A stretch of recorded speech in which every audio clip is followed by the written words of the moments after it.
Hello, everybody. Welcome back. It is me, your old pal Orpheus, with another adventure here on Orpheus Plays. I love doing that. Anyway, hi. How you doing? It's been another couple of days here. It's a great day for murder here in the world of Blade and Sorcery, and I have a good one for you today. Although I'm a little pissy about this one. Vegas. Yeah, I've done some videos recently on going to Vegas, and I have some thoughts now that it's a couple months on, and we'll talk about that. Anyway, I hope you're doing well wherever you are today, whether it's day or night. We are here in survival mode in the sanctuary, and a nice snowy day for your summer afternoon or evening or whenever you're watching this. Doesn't matter to me as long as you're here enjoying the fun with me. I choose one of 3 implements that is presented to me. It's the only way to put it this time. And I destroy everything that comes out the door. So let's get things kicked off. Oh, I think I'll go with the nice rusty knife. Give someone a nasty blood infection. Yeah, come on. We'll get things kicked off with our first traditional slow motion kill of the day. Who's going to be the winner? I don't know. I think you, sir. You are now our winner. I will throw this at you. What just happened? He's just very confused. He's looking at. Okay. Give me that knife. And now with that out of the way, let's get to today's topic. Okay, so Mrs. Orpheus and I, over the summer, actually, you know what? Let's go a little further back. When we got married, we decided we wanted to go and do something fun and not really all that conventional. And so we had our wedding in Vegas at a place called, what was it? Vegas Weddings, I think is actually the name of the place. Wow, nice. And so what we did is we had a nice little intimate wedding with just some family and friends, and that was it. And I have a story about that one. Actually, I did a video on a long time ago. But briefly, it was a Doctor Who themed wedding. If you didn't probably take a guess on what it would be for Mrs. Orpheus and I. And so we did this wedding, and it was really fun. And we did it in Vegas, and there was a place called Sam's Town. It's a resort that's just a little bit outside of the strip. About, 10 minutes or so outside the strip. And it's a cool place. It's all in one. It's got an indoor, it looks like it's outdoors. I've showed it a couple times. Let me show one quick picture. Huh? Yeah, that's what it looks like. It's a really cool place. If you are into Vegas, but you don't want to go to do all the sleazy stuff at all the strip hotels, Sam's Town is a great place to go. Not sponsored or anything, but it's really a cool place. Anyway, so we've gone there a few times here or there. We like to go out there because it's within a few within a few hours of where Mrs. Orpheus and I live. Can you climb up those? Dude, I'm gonna have to try that. Anyway, hello. But it's within a few hours of where we live, and so we go there once in a while to just kind of unwind. And we've done so over the years. We've gone here and there, and I've gone a couple times by myself, and it's just always a nice place to go. However, over the last several years, we've started to notice something, because when I was really young and you go to Vegas, it was like, $20 rooms and like $5 all-you-can-eat buffets and, $2.99 shrimp cocktails and $1.50 drinks. Or if you're gambling at one of the machines or at a table, they will often give you drinks for free. Don't zap me, bro. You know what? Do you want some back? That's my turn. So it was the place that you always thought when you thought about, what Las Vegas was. It was just kind of a cool place for tourists to go, and it's morphed a few times over the years. It was more for adults, and then it was more for families, and now they're kind of going more towards adults. Except, the one thing I've noticed over the years, and this has really started to become a huge problem for Vegas, we'll get to that in a minute, is that they want to nickel and dime you on everything.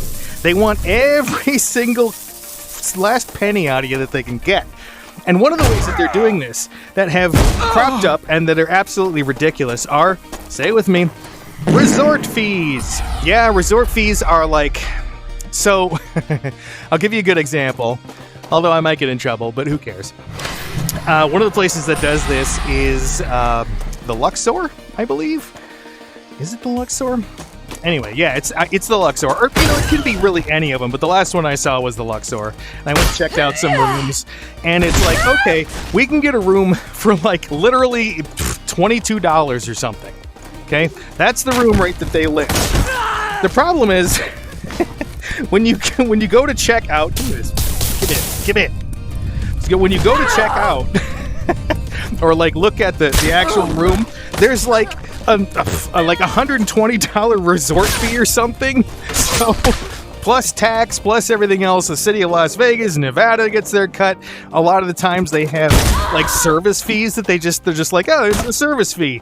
If you see those on your bill, ask them to take them off because they don't really do anything. One of the other ones that's been popping up lately is a love this one. The tariff fee. Like, places in Vegas will be trying to charge you a tariff fee for what's going on in the country. Now, I don't know what you think is going on in Vegas and how you want to justify it.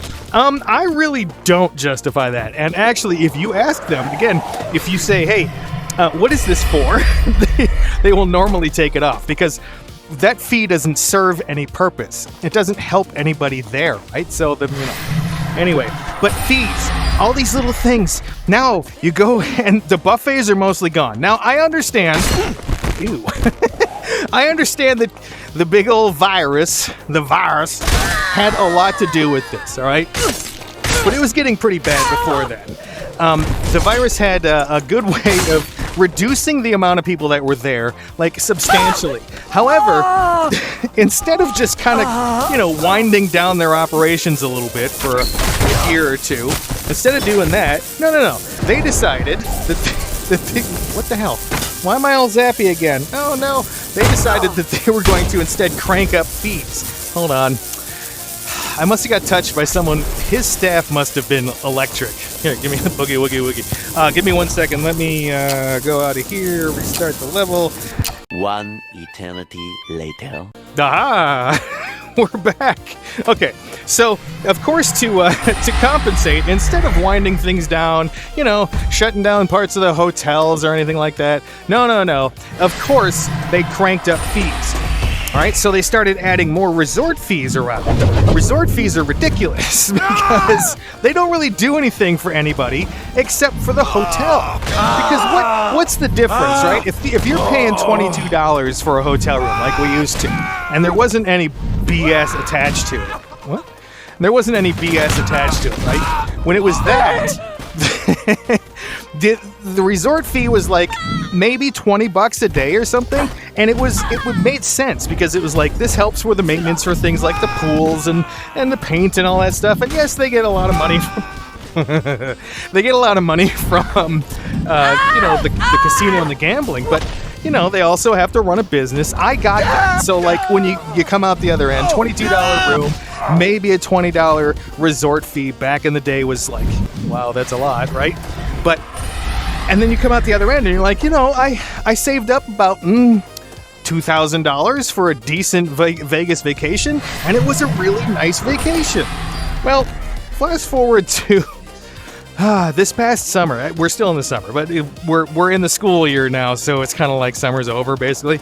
But so we went a couple times over the summer break, and it was interesting because the first time was like, wow, it's kind of a little dead. Like there's not many people here.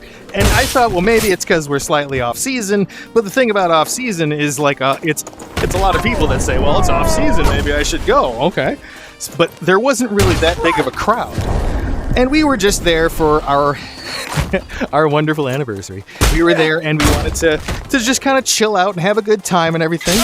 And then we went back a couple months later, and it felt very different, like shockingly different, because there were not only just fewer people, okay? It's like they have started to realize what's going on in Vegas. Like the hotels and the resorts and the restaurants and everything, they've started to figure out that things are not going well. And so they're kind of panicking. It's like they don't know what to do right now. The problem is, though, we're all starting to figure out, and you might, if you look on YouTube right now, a lot of people are coming to this same conclusion right now about Vegas. And I'm going to expound a little bit on why I think it's happening. It's because Vegas has now become, quite literally, a money machine. And I get it, yep, it's gambling and casinos, but that's where the money machine is supposed to be.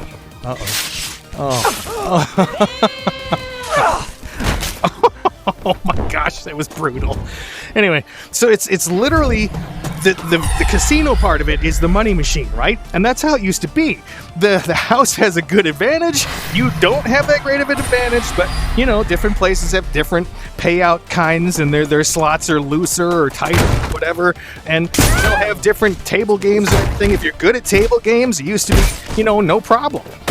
But what they've done in some casinos is they've started to introduce different rules, and they're very subtle. And I'm not an expert on this stuff, so I might get a lot wrong. But one of the things they've started to do is, I think it's called a double zero on the roulette wheels. And what it does is it like reduces the amount that you will get. Like it adds another factor of randomness that makes things apparently so much harder. Or they will have what is it? What do you have to do? I forget what it is, but it's some way that you won't notice normally if you're just your average person walking up to like I think it's poker or blackjack. Anyway, the point is they're figuring out ways that they can make little bits of money here and there, but they're sneaking them in now. And the way that they're doing this is with things like spreadsheets, okay? So when you go to a restaurant in Vegas now, and it's like not like a Denny's or something, but like let's say you go to one of the Gordon Ramsay burger places, okay? And you are going to go in there and you're going to spend maybe an hour and a half in there, and that's the average time. And you know how I know? Because that's the average time that the restaurants have figured out it's going to take. They have it broken down to every single moment. From the moment that you step onto their property until you leave, they have it spreadsheeted. They have the average costs for what's it gonna, you know, what the meals are gonna cost, how long, how many, you know, their money per hour on how many guests. They make projections on things like that, and the way that they make it happen is they start to make it into a machine, but quite literally. And you can see this, it's most apparent if you look at the shows. Now I'm going to do an episode eventually on the Penn and Teller show that we went and saw. I'm going to eventually do an episode on that, because there is some nonsense that happened with that I'm still upset about. But it's especially easy to see, and even in shows that I really enjoyed. You know, right now at this very moment, I am wearing a Blue Man Group t-shirt from the show when we went, and that was genuinely a really fun show, right? It was good, it was funny, it was inventive, and the music was really good. All of it was just a decent show. But what they do is they hustle you in a certain way, they give you the experience, and then they hustle you out. Another great example is we went to the earlier in the summer, we went to the Excalibur's, the Knights of the Round Table one. Why can't I remember it? Anyway, it's the medieval times. Yeah, that one. That one is especially prone to this, because you can tell the way that they set this place up is just, they cookie cutter. They have to, because they have to get every margin of profit out of what they're doing. So every single piece of meat is weighed. Every single thing that they put on those plates is the same thing. And what makes it very apparent in some of these shows is while you are walking out, while you're leaving the show, that was on you, bro. While you're leaving that show, they are already setting up for the next one. Now, I get it. But, you know, like, there's a difference between seeing that in, like, a movie theater, right? As you're leaving a movie theater and you see those, you see the kids come in, the teens come in, and they start sweeping up stuff and everything. That I get. That's different. Because what they're selling you in Vegas, or what it used to be, is they're selling you an illusion. They're selling you a feeling. They're selling you an experience, right? But when when you start to see that stuff, it exposes you to the reality behind it. What we used to say in the radio industry is we're revealing how the sausage is made, right? You don't want to know how they make sausages. You kind of just want to taste them at the end. Well, that's the same way it is in radio, and that's the same way that it is in Vegas. You don't want to know what's going on behind the scenes. It's like when they used to have Modern Marvels used to do episodes on Vegas all the time, and it was like they had one on buffets and how they did it, and it was so amazing and everything. They've decided buffets don't make enough good numbers right now, and so they've gotten rid of them for the most part. They've shut the places down. If you go to Vegas now and you haven't been there in 4 or 5 years or something, prepare for a shock, because not only are there fewer people, the prices are ridiculous. You cannot get a burger and fries for less than $25. Okay? Bottled waters that cost $7 to $12 on the strip and stuff. Just at regular restaurant, like at regular stores, at little places on the strip. You go for, like, we went to dinner a few times, and it's again like a place on Fremont Street that we went. Really good food, right? A little raw in the middle, but you know, it was decent food. But it came out to, like, for two of us, it was like $130 or something, and like I got a burger and fries, and Mrs. Orpheus got something like a barbecue chicken thing or something like that. It was like absolutely not that much money worth of food, right? Ooh, I'll take. No, not you. This. But it was absolutely not worth it. And then, like, you know, right now fast food kind of expensive, right? Well, back in Vegas, you're gonna spend like on a number one friggin' cheeseburger meal at McDonald's. You're gonna get, you know, normally right now it's like $12, right? In Vegas it's like $19 friggin', and you get less. And because it's on this like treadmill of people, they don't give a shit about how good it is or not. You get the nasty stuff that comes out of the back, and that's that, right? A lot of times now you don't even see the back. They have it walled off, right? It just seems like Vegas has gone completely soulless. And it's just like, you go there now, and the magic, the things that they used to do, like, you know, in the casinos. You still live, bro? The magic they used to have in those casinos that had to do with, you know, selling the illusion that you're somewhere where it's timeless, right? Did you die? They're selling the illusion that it's timeless, that it's magical, that it's like where you go for wild fun, right? What happens in Vegas stays in Vegas. Well, now there's not a lot of people going, so what happens in Vegas is only for a few people that want to spend way too much money. Because, like, now if you take $2,000 and you go to Vegas and you try to have a good time, you're going to maybe get through 4 or 5 days at the most, and that's like just being tourist mode, right? You know, when you're just like, oh, okay, you know, I enjoy just going out and doing touristy things, not worrying about how much money things cost and not worrying about things like that. This guy up here zapped me again. I am gonna toast you, and then I am gonna have to reload. Anyway, so it seems like it's just turned into this soulless place where, like, no one cares about anything. No one. Okay, you know, ladies, folks, I'm going back home. I'm going back to the home. But it just seems like. Hold on. 5 minutes. And we're back. Okay, so hey, developers. Real quick, lightning stabs in the game, they turn you all zappy for a while. Okay, can we fix that? Okay, like they're watching. Give me a break. Anyway, so it just seems, in conclusion, it seems like Vegas has turned into this soulless money machine. And yes, it was bad over the years, and yes, it was cliche and everything, but now they're not hiding it. You get a crappy place just, you know, off the strip by a couple blocks, and it's like some crap hotel, and you're still going to pay like $200 a night, and you're going to have crap service, and the place is going to be filthy, bed bugs, and all that stuff. Oh my God. So Vegas, in response, is starting to retool. They're starting to bring things back because, man, those numbers have dropped. If you're planning on going to Vegas anytime in the near future, like a year or so, reconsider. Go somewhere like Reno or something. Give Vegas a chance to chill out, okay? Anyway, that's my little thing for today. I hope you enjoyed it. We'll see you next time here on Orpheus Plays. Be good, do good, treat yourself well because you deserve it, and we'll see you next time. Bye!